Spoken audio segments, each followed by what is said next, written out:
to get us both together, to learn the dire straits that we currently are, and to work together. No one party can solve this. The country wants us to work together. So when the president delays our opportunity to negotiate together to help solve this problem, it only harms our economy more.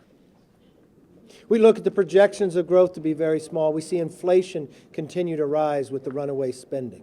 But when you look at what has transpired, the 50-year average, we're spending a higher percent of GDP than we have at any time. But the revenue that's coming in is at a higher percent than the 50-year average, the highest it's been almost at any time in America. 20% of the GDP is coming in revenue. We've only hit that in 1944. So we have more money at any time coming in, but it's because we're spending so much more. So what I wanted to accomplish with this is a series of discussions that we can sit down in a professional manner, the way America wants us to be responsible, to be reasonable, and to stop the runaway spending, put us on a path to budget. It'll help slow inflation and also policy matters. If we can become energy independent, we can help curve inflation away. We could create more jobs and provide more revenue. We found if we put in work requirements, we could have greater productivity, which would help the supply chain, but also help on revenues coming in. But we can no longer ignore the major problem that we have, the size of our debt. And one thing we have learned through all history, every great society has collapsed after they overextended themselves. So I thank Hakeem Jeffries for being willing to do this together. I thank the chair and ranking member of budget that we can sit down for one of the first times and continue this discussion. Because what we have found, the runaway outlays of spending will not only harm and increase more inflation, it'll put us in a weaker position in the future with China, and it'll harm our children and grandchildren. And the one thing, this commitment to America with a Republican majority, we promised we would change course. And today is an example of exactly what we're doing. In 9 years, because we always look at a 10-year window, in 9 years, if we stay exactly where we are, everything that we think government is outside of Medicare, Social Security, and Medicaid, if we wipe all that away, defense, agriculture, everything you think government is, we'd still have to borrow $200 to $300 billion just to move forward.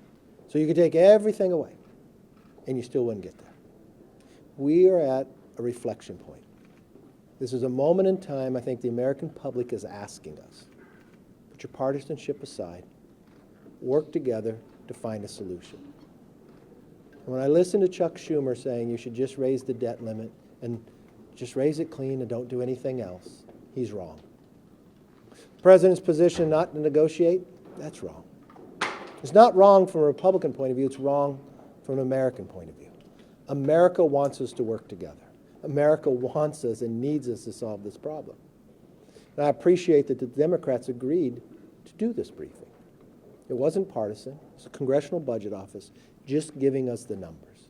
I'd like to continue these talks so we can find a way and find a path to make sure tomorrow will be better than today. With that, let's open up for questions. Mr. Speaker, Tony Dukart with Newsmax. I'd like to ask you two questions, one on the January 6th footage and the second on your speakership more broadly.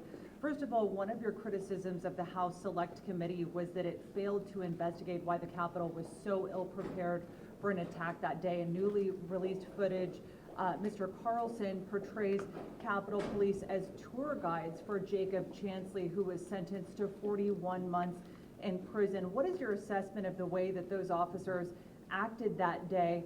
And secondarily, do you believe that the sentencing for Jacob Chansley was justified or perhaps too extreme? I don't know. I wasn't in the court cases. The one thing I always want to make sure is this Capitol is protected and secured. I want to make sure the officers here have everything they need to provide that. My whole role for January 6th is just to bring transparency. People can make their own decisions with that. I just don't think the way January 6th committee handled it by not letting Republicans on, by picking and choosing what was shown. I let people make their own decisions. And secondly, my Yes, my yes, go second right ahead. question, after the. No, let's go ahead. Mr. Speaker, given the things that have been coming out of the White House and from President Biden about what tomorrow's White House budget will look like, is there anything there that you think you can get behind? Is there any sense of common ground? Look, I think you can always find common ground, your willingness to do that. I have not seen his budget. I do not believe that raising taxes is the answer. I've had this discussion with the president personally. If you look at the revenue that's coming into America today, it's higher than at any 50-year average. We've only topped this 2 other times have we met at the same time. But our expenses are much higher. And if you look since he's been in office, the added $6 trillion. If you look at the 30% increase in discretionary spending just in the last 4 years, that has been a real challenge. And I think that's where the real problem lies, and that's why I thought today was good. Give everybody the facts, and then let's sit down and find where we can find common ground. Yes, ma'am. You met with the president over a month ago now. Has he, I know you said last week that he had not reached back out to schedule another meeting. Has he reached back out? And do you still think that the White House is working in honest faith here to get to a deal so that they can raise the debt limit? Well, no, he hasn't reached back out. He told me once that he would. I believe eventually he will, but that's a month wasted. That's a month that brings more doubt financially. That's a month that hurts Americans. The sooner we get together, the better off all America will be. So I'm looking forward to him being willing to sit down and be able to move this forward. You know, Chuck Schumer says we should just pass a clean debt ceiling. He can't pass a clean debt ceiling in the Senate. So every day he wastes on this process too. So if the president's willing, we had a good discussion that day. I believe we could find common ground. It won't be new taxes. But I think we could find ways. If you grow this economy, it helps as well too. The number one way that you can actually combat inflation is become energy independent. Lower the energy cost, it creates more jobs, lets people keep more of what they've earned. It also, from the aspects, will help us not just growing the economy, but if we control our spending, it'll help also inflation. Raising taxes in a low-growth economy like this will only hurt us more and put us into recession. Mr. Speaker, Yes. can you update us on where the GOP budget plan is? Where are your proposals? Will they be made public and when? They will, but one of the biggest challenges we have is the disappointment of the president being so delayed in doing his budget. That harms the economy too. So here's Jody wanting to have already worked on it. The president's more than a month behind. The CBO says it's going to take him time to analyze that budget once it comes out. We want to analyze his budget based upon the question you asked too, where can we find common ground? So we'll analyze his budget, and then we'll get to work on our budget. But unfortunately, the president being so far delayed delays us in this process as well. Can you give us a ballpark when that might be? As soon as we can get it done, but we don't even have the president's budget yet. We would have loved to be able to do it. We have to analyze the president's budget. We don't know what it is. Once we walk through all of that, then we can take our hearings and we can start moving forward. Mr. Speaker, the Capitol Police Chief and the Senate Republican leader both raised concerns about the footage that you gave to Tucker Carlson, the way he portrayed it. He portrayed it as a mostly peaceful day. Do you have concerns with that portrayal? You know, you asked the same question yesterday, and let me walk you back through that. The Capitol Police Chief, we went to them and asked, is there any clips in the process of where you see, tell us any warnings? He only had one, and we cleared it up. Lo and behold, Swalwell had already put that clip out on the internet for the last year and a half. I'm not sure if you asked, based upon any of those, about what you did with CNN. When CNN told where the leaders were taken, a secret place where they told us we couldn't even tell people. I know, and I'm answering your question. You can ask whatever question you want, but I have the right to answer your question. Mr. Speaker. I'm answering his question, thank you.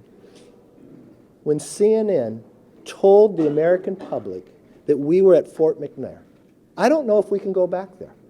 I don't think that's even changed. But you have now told your network, the entire world, where we go.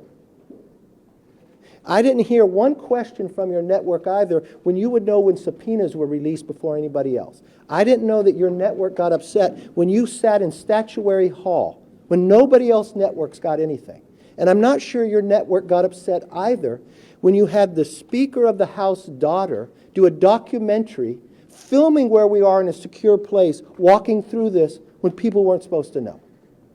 So now you're upset that we allowed somebody else just to have transparency. Capitol Now Police you, raised concerns. no, the Capitol Police Police chief, was he able to did. see it, and you know what the He raised Capitol, concerns. you know what the Capitol Police I'm told us asking about too? his concerns. Is that January 6th committee never asked them.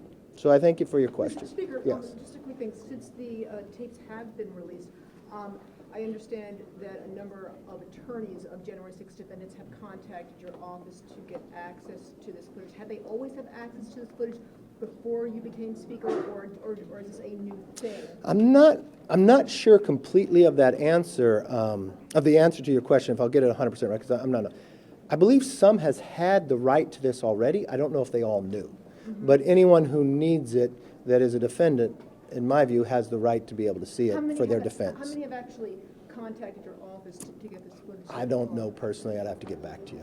Speaker McCarthy, there Yes. was Okay. DC crime bill this week and having this. What other issues do you think House Republicans can push the White House, Senate Democrats on? Well, you know, looking at our commitment to America, what we told the American public, that we're concerned about their security and safety. And just being able, D.C., I mean, I understand there was a protest about this at Union Station, and during the protest, someone was carjacked. I mean, we've watched what has transpired here with the Democratic policies about decriminalizing, and we've watched even the police chief of D.C. talk about that every person that they arrest for a murder has already been arrested 11 other times. 11 other times. We've watched the president say and tell the Democrats in Congress when we proposed this bill that he was opposed to it. I think the idea of the American public being sick of what has happened with the Democrats, of defunding the police, of decriminalizing, that they don't feel safe in their streets anymore, that was being able to turn that back around. And I'm going to be excited that we're going to have a bill signing to send to the president this Friday, and you'll all be invited. But it's just also with ESG, that you're harming Americans, and we're looking here talking about fiscal responsibility.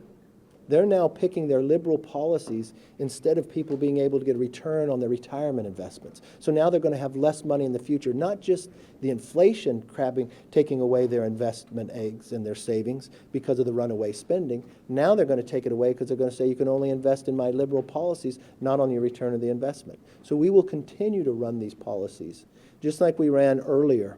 The idea that 100 Democrats can't denounce socialism. I thought I was on Berkeley campus, but no, we're in the U.S. House of Representatives. So if you wonder why we have the challenges that we do, those are. But we will continue to represent the American public, their views, Republicans, Democrats, and independents, just common sense, and send that to the Senate and hope they take the action they're taking this week.